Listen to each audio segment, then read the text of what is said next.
क्या आपने कभी इस बात पर गहराई से विचार किया है कि मनुष्य के भीतर एक ऐसी प्यास क्यों होती है जो इस संसार की किसी भी सफलता, किसी भी रिश्ते और किसी भी सुख सुविधा से कभी नहीं बुझती?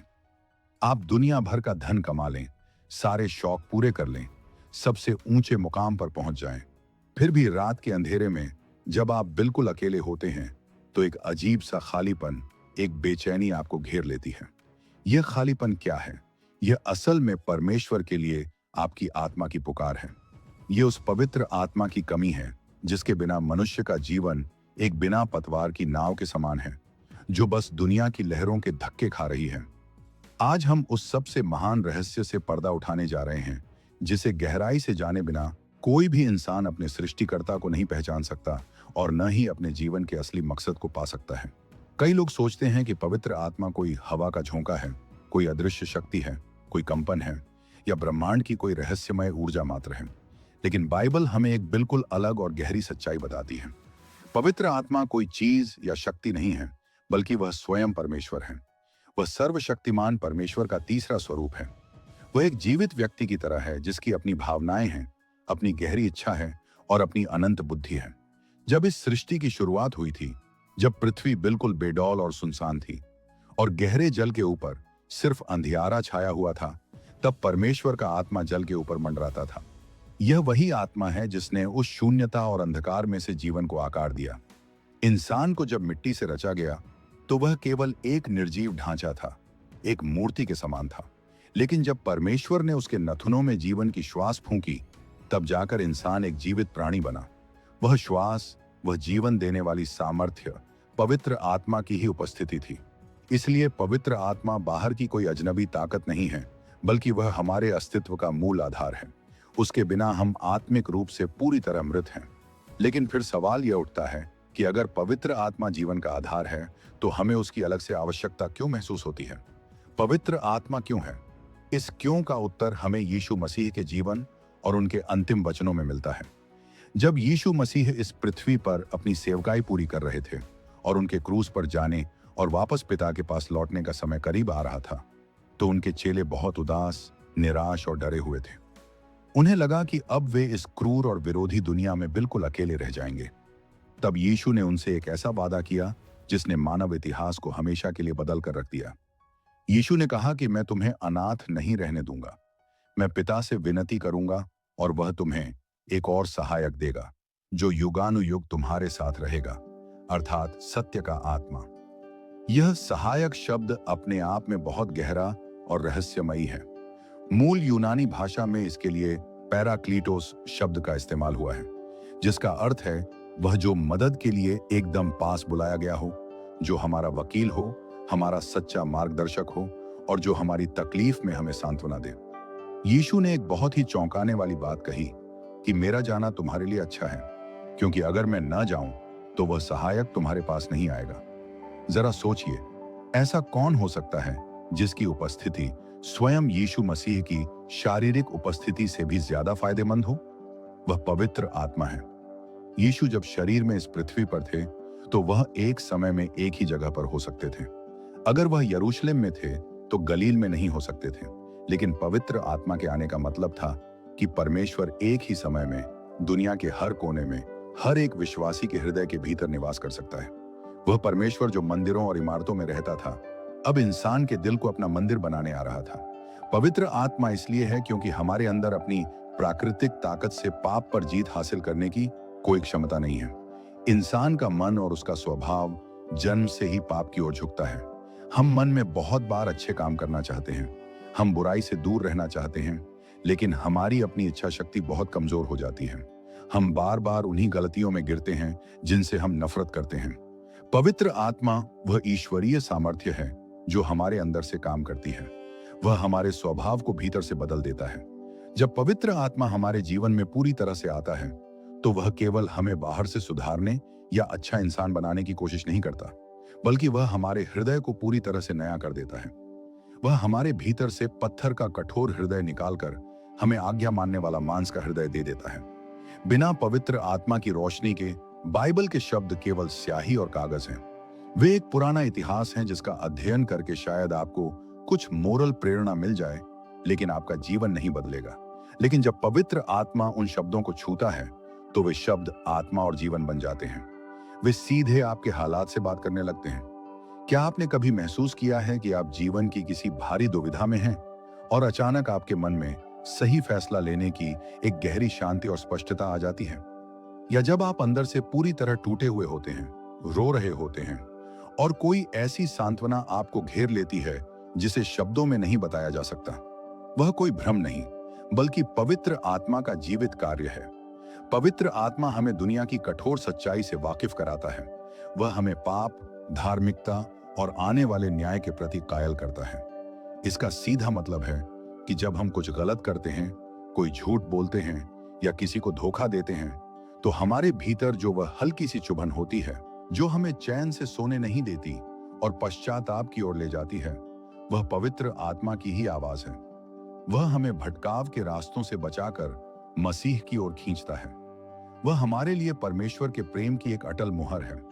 जब आप इस दुनिया के शोर शराबे में खुद को खोया हुआ, हारा हुआ महसूस करते हैं, जब आपको लगता है कि कोई आपको नहीं समझता, तब पवित्र आत्मा आपके भीतर गवाही देता है कि आप परमेश्वर की निज संतान हैं। वह हमारी कमजोरियों में हमारी सहायता करता है। कई बार ऐसा होता है कि जीवन के दुख इतने भारी होते हैं कि हमारे पास प्रार्थना करने के लिए शब्द भी नहीं बचते। हम बस घुटनों पर बैठकर रो सकते हैं। बाइबल कहती है कि ऐसी स्थिति में पवित्र आत्मा स्वयं ऐसी आहें भरकर, जो बयान से बाहर हैं, हमारे लिए परमेश्वर से विनती करता है। इस संसार की आत्मा हमें दिन रात भ्रमित करती है। वह हमें दिखाती है कि जीवन की सफलता पैसों में है, खोखले रिश्तों में है या दुनिया भर की वाहवाही में है।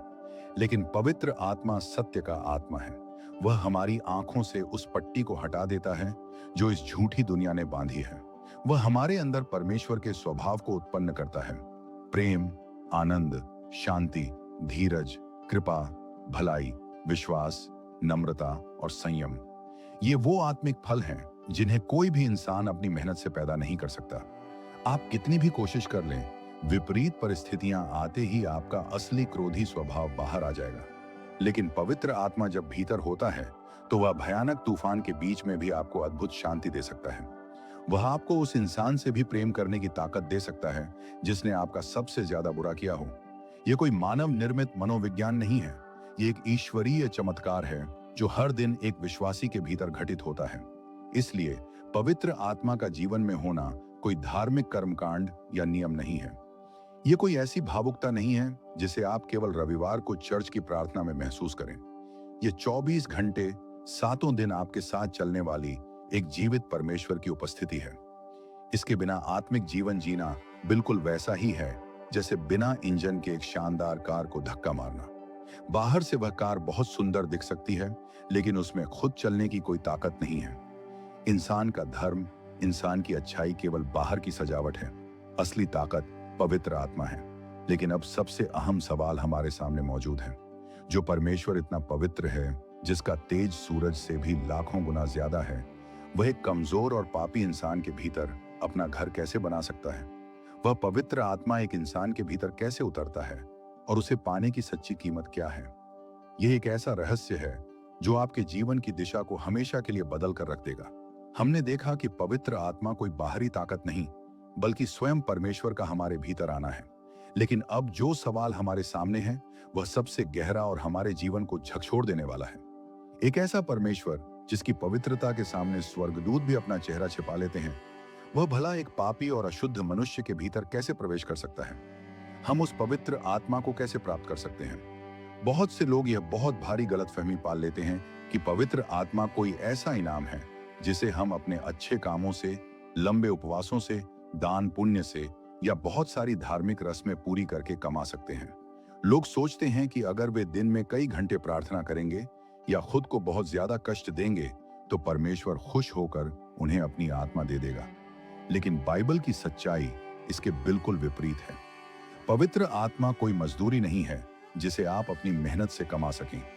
यह परमेश्वर का अनुग्रह है, एक ऐसा मुफ्त और बहुमूल्य उपहार है जिसे खरीदा नहीं जा सकता, केवल एक टूटे और नम्र हृदय से ग्रहण किया जा सकता है। परमेश्वर की आत्मा को प्राप्त करने का पहला और सबसे अनिवार्य कदम है सच्चा पश्चाताप। पश्चाताप का मतलब केवल अपनी गलतियों पर पछताना या होंठों से यह कह देना नहीं है कि मुझसे गलती हो गई, मुझे क्षमा कर दें। ये बहुत उथला है। सच्चा पश्चाताप हृदय का फटना है। ये एक यू टर्न है। इसका मतलब है अपने जीवन की उस दिशा से पूरी तरह नफरत करना जो आपको परमेश्वर से दूर ले जा रही थी। जब आप सचमुच इस बात का गहराई से एहसास करते हैं कि आपके विचारों ने, आपके शब्दों ने और आपके गुप्त पापों ने उस पवित्र परमेश्वर को कितनी गहरी ठेस पहुंचाई है, तब आपके भीतर से एक चीख निकलती है। बाइबल कहती है कि परमेश्वर टूटे और पिसे हुए मन को तुच्छ नहीं जानता। जब तक इंसान के भीतर अपने खुद के अहंकार, अपनी खुद की धार्मिकता और अपने ज्ञान का घमंड भरा है, तब तक पवित्र आत्मा उसके भीतर प्रवेश नहीं कर सकता। एक भरा हुआ बर्तन कभी नया जल ग्रहण नहीं कर सकता। पवित्र आत्मा को पाने के लिए आपको सबसे पहले खुद को पूरी तरह से खाली करना होगा। कल्पना कीजिए कि आप बहुत प्यासे हैं और कोई आपको सोने के एक बेहद खूबसूरत लेकिन अंदर से गंदे और मैल से भरे प्याले में पानी पीने को दे। क्या आप उसे पिएंगे? बिल्कुल नहीं। इसी तरह परमेश्वर भी अपनी पवित्र आत्मा को अशुद्धता, कटुता और पाप से भरे हृदय में नहीं उंडेलता। हृदय का शुद्धिकरण बहुत आवश्यक है और यह शुद्धिकरण हमारे अपने आंसुओं से नहीं, बल्कि केवल यीशु मसीह के लहू पर विश्वास करने से होता है। आपको अपने हृदय के हर एक अंधेरे कोने को, अपनी हर एक गुप्त लालसा को, अपने मन में दबी हुई हर एक कटुता और जलन को परमेश्वर के सामने खोलकर रखना होगा। जिन लोगों ने आपके साथ बुरा किया है, जब तक आप उन्हें अपने दिल से माफ नहीं करते, तब तक आपके भीतर परमेश्वर की क्षमा और उसकी आत्मा वास नहीं कर सकती। आपको अपने पापों से पूरी तरह मुंह फेरना होगा और यीशु मसीह को केवल अपना उद्धारकर्ता ही नहीं, बल्कि अपने जीवन का एकमात्र प्रभु और मालिक स्वीकार करना होगा। इसके बाद आता है पूर्ण समर्पण का स्तर। पवित्र आत्मा प्राप्त करने का अर्थ यह नहीं है कि हम परमेश्वर की कुछ शक्ति हासिल कर लें ताकि हम अपने दुनियावी सपनों और अपनी इच्छाओं को पूरा कर सकें, बल्कि पवित्र आत्मा को प्राप्त करने का अर्थ है स्वयं को पूरी तरह से परमेश्वर के नियंत्रण में सौंप देना। यह कहना कि प्रभु, अब से मेरी इच्छा नहीं बल्कि तेरी इच्छा मेरे जीवन में पूरी हो। मेरे जीवन के सफर का स्टीयरिंग अब मेरे हाथ में नहीं, तेरे हाथ में है। जब तक आप अपने जीवन का कोई भी हिस्सा, कोई भी गुप्त रिश्ता या कोई भी बुरी आदत अपनी मुट्ठी में दबाकर रखेंगे और उसे त्यागना नहीं चाहेंगे, तब तक पवित्र आत्मा आपके भीतर पूरी तरह से राज नहीं कर सकता। परमेश्वर की आत्मा आपके जीवन में किराएदार बनकर नहीं, बल्कि मालिक बनकर आना चाहती है। उसे आपका कुछ हिस्सा नहीं, आपका पूरा अस्तित्व चाहिए। परमेश्वर उन लोगों को अपनी आत्मा देता है जो उसके लिए भूखे और प्यासे हैं। क्या आप सचमुच पवित्र आत्मा को चाहते हैं? ये प्यास वैसी नहीं होनी चाहिए जैसी हमें संसार की किसी नई चीज को पाने की होती है। ये प्यास उस इंसान की तरह होनी चाहिए जो पानी के भीतर डूब रहा हो और वह सांस लेने के लिए व्याकुल हो रहा हो। जब तक आपको पवित्र आत्मा हवा से भी ज्यादा जरूरी नहीं लगने लगेगा, जब तक आपके भीतर यह बेचैनी पैदा नहीं होगी कि प्रभु, तेरे बिना मैं एक कदम भी नहीं चल सकता, मेरा जीवन व्यर्थ है, तब तक स्वर्ग से वह आग नहीं उतरेगी। यीशु ने कहा था कि धन्य हैं वे जो धार्मिकता के भूखे और प्यासे हैं, क्योंकि वे तृप्त किए जाएंगे। आपको परमेश्वर के चरणों में बैठकर एक बच्चे की तरह जिद करनी होगी, अपनी सारी कमजोरियों को मानकर उससे मांगना होगा। बाइबल में यीशु एक बहुत ही खूबसूरत और सांत्वना देने वाला उदाहरण देते हैं। उन्होंने कहा कि जब तुम बुरे होकर अपने बच्चों को अच्छी चीजें देना जानते हो, तो क्या तुम्हारा स्वर्गीय पिता अपने मांगने वालों को पवित्र आत्मा न देगा? परमेश्वर आपको यह अनमोल वरदान देने के लिए आपसे भी ज्यादा उत्सुक है। वह बस आपके हृदय की तैयारी और आपकी प्यास को देख रहा है। आपको बस पूरे विश्वास के साथ उससे मांगना है, बिना किसी शक के, बिना किसी संदेह के। यह यकीन करना है कि जब आप सच्चे मन से, पश्चाताप के साथ और यीशु के नाम में पिता से पवित्र आत्मा मांगते हैं, तो वह अपने वादे का पक्का है, वह आपको निराश नहीं करेगा। यह एक ऐसा चमत्कारिक अनुभव है जब अचानक से आपके भीतर एक अजीब सी शांति, एक नया बल और परमेश्वर के प्रति एक गहरा प्रेम जाग जाता है। आपको महसूस होता है कि आपके भीतर के सारे डर, सारी चिंताएं और सारा खालीपन किसी ने बाहर निकाल दिया है और उसकी जगह एक ईश्वरीय सामर्थ्य ने ले ली है। लेकिन क्या एक बार यह स्वर्गीय वरदान मिल जाने के बाद सब कुछ खत्म हो जाता है? क्या एक बार पवित्र आत्मा पा लेने के बाद हम जो चाहे कर सकते हैं और वह हमेशा हमारे साथ रहेगा? यह एक ऐसी भयानक गलतफहमी है जिसने लाखों विश्वासियों के जीवन को तबाह कर दिया है। पवित्र आत्मा पाना एक शुरुआत है, कोई अंतिम मंजिल नहीं। यह आत्मा बहुत संवेदनशील है, बहुत पवित्र है। इसे पाना जितना मुश्किल लग सकता है, इसे अपने भीतर बनाए रखना उससे भी कठिन आत्मिक संघर्ष है। ऐसे कौन से कदम हैं, ऐसी कौन सी गलतियां हैं जो उस पवित्र आत्मा को भीतर से झकझोर देती हैं? हम ऐसा क्या करते हैं कि वह आत्मा हमें त्याग कर जाने पर मजबूर हो जाता है और इंसान फिर से उसी घोर अंधकार में गिर जाता है? ये वह गंभीर चेतावनी है जिसे सुने बिना इस आत्मिक यात्रा को समझना और पूरा करना पूरी तरह से असंभव है। अब हम उस सच्चाई की ओर जा रहे हैं जो इस पूरी आत्मिक यात्रा का सबसे गंभीर और डरावना हिस्सा है। अक्सर लोग यह सोचकर बेफिक्र हो जाते हैं कि एक बार उन्होंने प्रार्थना कर ली, उनके भीतर कुछ आत्मिक अनुभव हो गया, तो अब पवित्र आत्मा हमेशा के लिए उनकी मुट्ठी में आ गया है। उन्हें लगने लगता है कि अब वे चाहे जैसी जिंदगी जिएं, चाहे जितने भी समझौते करें, परमेश्वर की आत्मा कभी उन्हें त्याग कर नहीं जाएगी। यह एक ऐसी भयानक और जानलेवा गलतफहमी है जिसने इतिहास में न जाने कितने लोगों के आत्मिक जीवन को पूरी तरह से नष्ट कर दिया है। पवित्र आत्मा कोई ऐसी वस्तु या शक्ति नहीं है जिसे आपने एक बार अपनी तिजोरी में बंद कर लिया तो वह हमेशा वहीं कैद रहेगी। वह एक जीवित, संवेदनशील और अत्यंत पवित्र व्यक्ति है। वह किसी भी इंसान के भीतर जबरदस्ती नहीं रहता। वह एक मेहमान की तरह है, एक बहुत ही कोमल और पवित्र मेहमान। जब तक उस मेहमान का आदर होता है, जब तक उसे मुख्य स्थान दिया जाता है, वह वहां आनंद से निवास करता है। लेकिन जब उसका अपमान होने लगता है तो वह बिना शोर मचाए गहरी खामोशी से उस घर को त्याग कर चला जाता है। हमें यह गहराई से समझना होगा कि पवित्र आत्मा हमें कब और क्यों त्याग देता है। यह किसी एक छोटी सी गलती या अनजाने में हुए पाप का परिणाम नहीं होता। परमेश्वर इतना निर्दयी नहीं है कि आप एक बार ठोकर खाकर गिरें और वह आपको अनाथ त्याग कर चला जाए।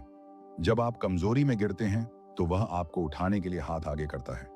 लेकिन समस्या तब शुरू होती है जब पाप एक गलती नहीं बल्कि इंसान की आदत और उसकी पसंद बन जाता है।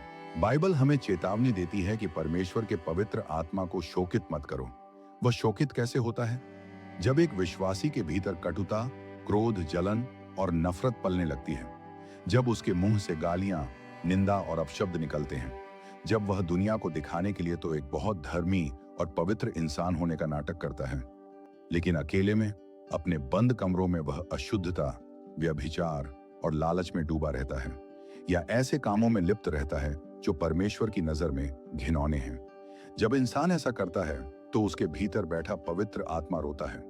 उसे आपके पापों से गहरी ठेस पहुंचती है। शुरुआत में जब आप कोई गलत काम करने जाते हैं तो पवित्र आत्मा आपको चेतावनी देता है। वह आपके मन में एक बेचैनी पैदा करता है। आपकी अंतरात्मा में एक अलार्म बजाता है कि रुक जाओ, यह रास्ता मौत की ओर जाता है। लेकिन अगर इंसान अपने अहंकार में या शारीरिक सुख की लालसा में उस धीमी और कोमल आवाज को बार बार अनसुना करता है तो वह पवित्र आत्मा की आग को बुझाने लगता है। बाइबल साफ कहती है कि आत्मा को मत बुझाओ। जैसे एक जलती हुई आग पर अगर आप लगातार पानी डालते रहें तो वह अंततः बुझ जाती है, वैसे ही जब इंसान निरंतर परमेश्वर की आज्ञाओं को भंग करता है, जब वह पाप से समझौता कर लेता है और उसे अपने किए पर कोई पछतावा नहीं होता, तो धीरे धीरे पवित्र आत्मा की वह आवाज आनी बंद हो जाती है। इंसान का हृदय एक गर्म लोहे से दागे हुए मांस की तरह सुन्न हो जाता है, जहां दर्द का या सही गलत का कोई एहसास नहीं बचता। प्राचीन काल के एक राजा का जीवन हमें एक बहुत ही भयानक चेतावनी देता है। परमेश्वर ने उसे चुना, उसे अपनी आत्मा से भर दिया और उसे एक महान राजा बनाया। लेकिन जब उस राजा के भीतर घमंड आ गया, जब उसने परमेश्वर की आज्ञाओं को अपने तरीके से बदलना शुरू कर दिया और अपनी मनमानी करने लगा, तो बाइबल के इतिहास का सबसे डरावना वाक्य उसके लिए लिखा गया कि यहोवा का आत्मा उसके पास से उठ गया।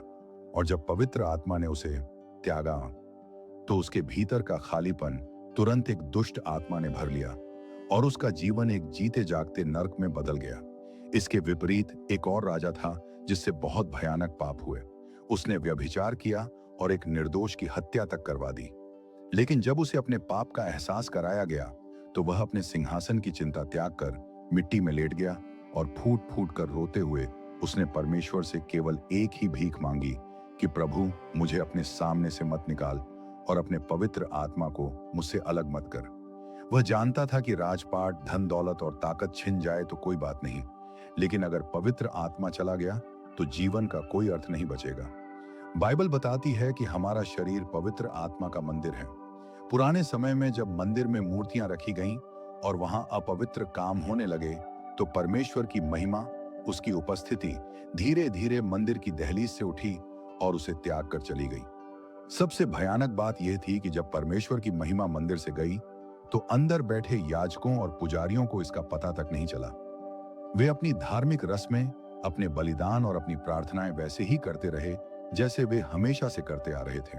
आज बहुत से लोगों का जीवन बिल्कुल ऐसा ही हो गया है।